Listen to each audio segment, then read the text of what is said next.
ما حالا در سبزار خاله یارکنای قرار داریم. این سبزار در جماعت دهات موجون ناحیه دیوشتیج قرار دارد. امسال حاصل سب فراوان بوده بازارهای شهر و ناحیه‌های ولایت را با محصولات تر و تازه تامین خواهند کرد.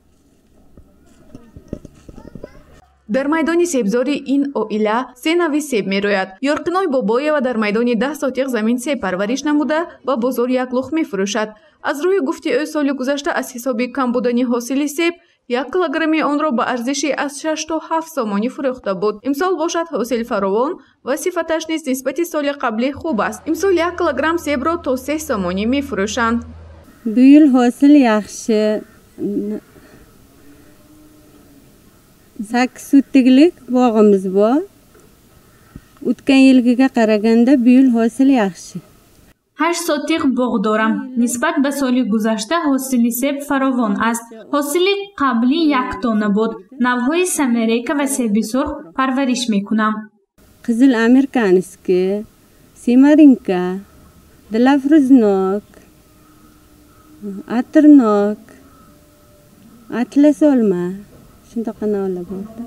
این بازارچه خردکک را ساکنان جماعت تشکیل کرده اند. آنها سب و دیگر محصولات های کشاورزی حوله خود را در این نقطه سودا به فروش میبرند.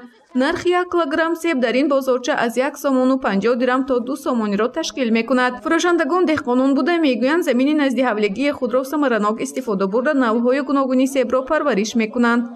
در شهر و ناحیه‌های ولایت سرخ بیشتر سب نوهای برجسته، رنگین کمان، نوردان، خوبان کویبشیف، انگوبین، رخشان بی‌نظیر پرورش کرده می شود. سب بازاری ولایت را اساساً شهر و ناحیه‌های عینی، پنجکین، کوهستان مسچا، شهرستان، استرافشان و ناحیه دیوشتیج تامین کرده ایستاده‌اند.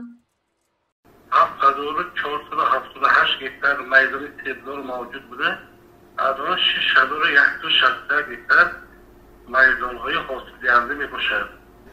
مناظر به آن خواجگاهی که به اگریتکنیکی پرورش، نیروی منطقه‌وار نمودنی، نیروی مینرالی امیدی گذاشتن از کسیدی و حشرات‌های ضرررسان در وقتی اگر کارکرد کیمیایی زیاد باشند انگلیس‌ها از خواجگاهی دیپلمی و انفرادی و جمعیتونه بیشتر صفت‌های نقد سب دیده میشه. آن خواجگاهی که کمتر بی‌اعتبار کردن اویدی همین مسئله هم کسیدی هم حشرات ممکن تر یک قدر ازشون پستر می باشد. امید است که اصلا این سیرکای نوایی که پیشنهاد کرده شده و دسترسی موارد گرداندگی شده همه صفت‌های سیرکای مثبت می باشد. باید به حاصل در آمدن حاصل سب باغ‌های اینتنسیوی در نظر است که سب به یکی از میوه‌جات‌های صادرات شونده تبدیل می‌یابد. در حدود ولایت سال از سال شماره باغ‌های اینتنسیوی زیاد گردیده دهقانان برای پرورش آن دقت جدی ظاهر کرده ایستاده‌اند.